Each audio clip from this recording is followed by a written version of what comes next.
welcome to livealittlehigher.com.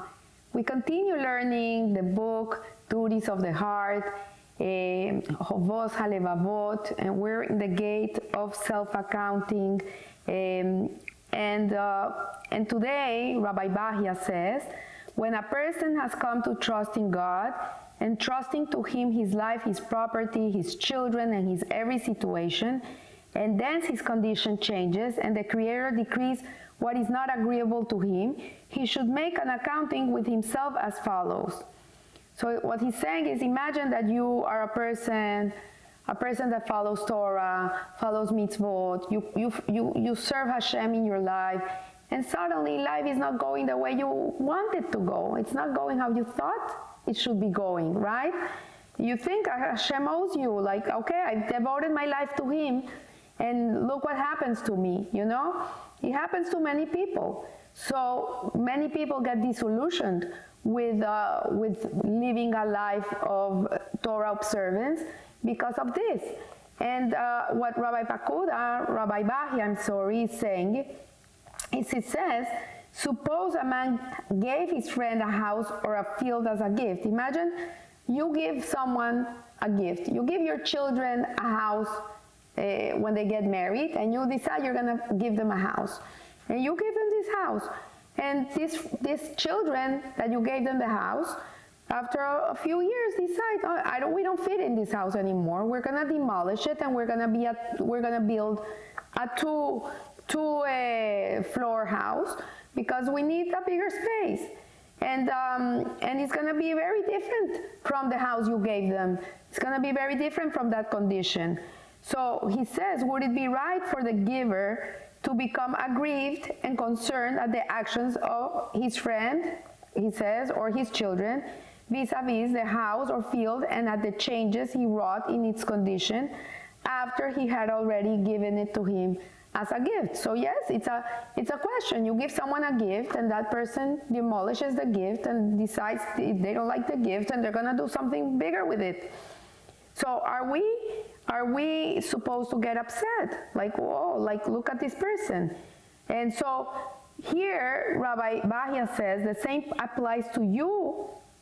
As he says, as he talks, my brother, having entrusted your life and property to Hashem, do not be aggrieved when He acts with you as He wills and governs you as He wishes. Even if on the surface it does not seem to be good for you, rather you should have confidence in Him and rely on His perfect guidance and judgment. So yes, you devote your life to Hashem, your life is all for Him. Suddenly things don't go the way you expected them to be. Sometimes things happen that are very painful in your life. And then you come and say, okay, but I gave Him all my life, and look, this is the way He pays me. So Rabbi Bahya here is telling us, this is not the right approach. This is not the way you have to think. The right approach is to have trust in Hashem, to have confidence in Him, and to rely that He knows what He's doing, to rely on His guidance and judgment. That yes, it's not what I want, but I know that Hashem is always taking care of me, and that at this moment in my life, this is something that He considers is good for me. So do not regret that you gave Him what to your mind as yours, and do not be sorrowful when His judgment is executed upon you, especially since you are one of His creatures, and He's your creator and provider. He knows better than anybody what you need, who guides you in accordance with what is good for you in your outer and inner life. Though this matter is hidden from you, as it says, it was I who accustomed Ephraim to being taken up in His arms, and they did not know what I had healed them. This is in Hosea. So a person should always understand that it's two separate things. One thing is your relationship with God, your dedication to Him in your life, and another thing is your life, is what you have to go through, because we don't know what we need in our lives. We don't know what we we have to go through in this life, what we have to achieve in this life. And nothing that happens to you is random. Nothing that happens to you is unjust. It can be very painful and it can be very discouraging, but at the same time, you have to understand that there's a purpose in life, there's a grand plan in life. Hashem is bigger than you. His vision for the world is bigger than you. You're just part of that, and you cannot see the whole picture. You are only allowed to see glimpses of it. You don't see the picture. You see the movie. You go step by step. So then he comes and says, a person should contemplate the superiority of his soul over his body. He should recognize the superiority of some people over others, such that one individual may be worth 1,000, and he should realize that his superiority stems not from the person's physical powers, but from the virtues of his soul. So what he's saying is that a person is worth what he's worth because of the virtues of his soul, of how his soul is revealed in this world. There's people who go through life not revealing their soul. They live with their material instinct. This is, I'm hungry, I eat. I want to party, I party. I want to buy a big car, I buy a big... But they don't live with their soul. They're not soulful people. They're not connected to their neshamas.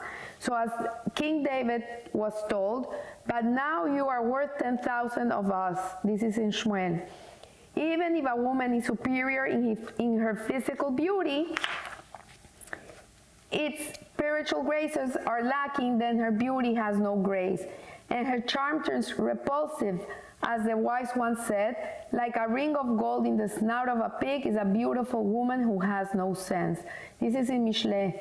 And then it says, charm is deceiving and beauty is vain. The woman who fears God is the one to be praised. This is in Shira Shirim, the woman of valor. And I remember once a beauty queen came to the Rebbe Lubavitch for a bracha. Beautiful girl.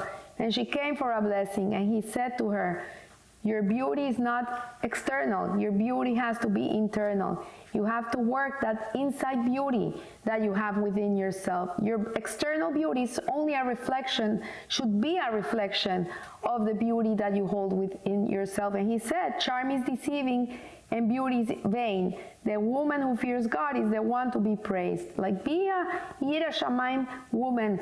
Be a woman that knows right from wrong and behaves properly and modestly and with grace and kindness. So in keeping with your understanding of the superiority of your soul over your body, you should endeavor to promote your soul's welfare and its salvation before its master, who observes its brightness and darkness, its praiseworthiness and blameworthiness, its choice of good over evil, its inclination to reason or to passion. Therefore, constantly attend to its condition more than you attend to the condition of your body. So this is why this chapter is so important, because a person has to be a master of accountants. A person has to always be looking within, has to always be checking inside to see his virtues, to see his moral compass, his ethical compass, to see what motivates him, what are his priorities, what moves him, what inspires him. And you have to be very careful, because sometimes it's egocentric needs and wants. And when you're focused on this part of your existence, then that soul, that beautiful neshama, which is a jewel within yourself, cannot shine. And so he says, know that it is easier to cure the body of the severest illness than to cure the soul of the sickness of base passion prevailing over it. As the wise one said, a man's spirit will bear his illness, but if the spirit is downcast, who will uplift him? And above all that you guard, watch over your heart. So your feelings are very important. You have to watch your feelings. You have to watch what you're feeling. You know, today it's the feelings. You have to do what you feel. But you have to look if your feelings are good feelings. Are they appropriate? Are there healthy feelings? And if feelings are not healthy and they're taking you in the wrong direction, then you have to really look what's going on there. What are you looking at? What books are you reading? What movies are you watching? What music are you listening to? What type of people you're hanging around with? Because really everything starts here, and then it trickles down to the heart. And the heart at the end grabs control of your body, and you have to be very careful what you feed it with. So if you're feeding your brain with good things, with good thoughts, with learning about how to judge people favorably, how to forgive people, how to be kinder, and this is what's feeding you through the day, then you're gonna have good feelings. But if your feelings are aggressive because you're constantly listening to aggressive speech and aggressive people and all these things, this is gonna be what you're gonna be feeling. So I wanna wish you a blessed week, and remember, live a little higher. Thank you.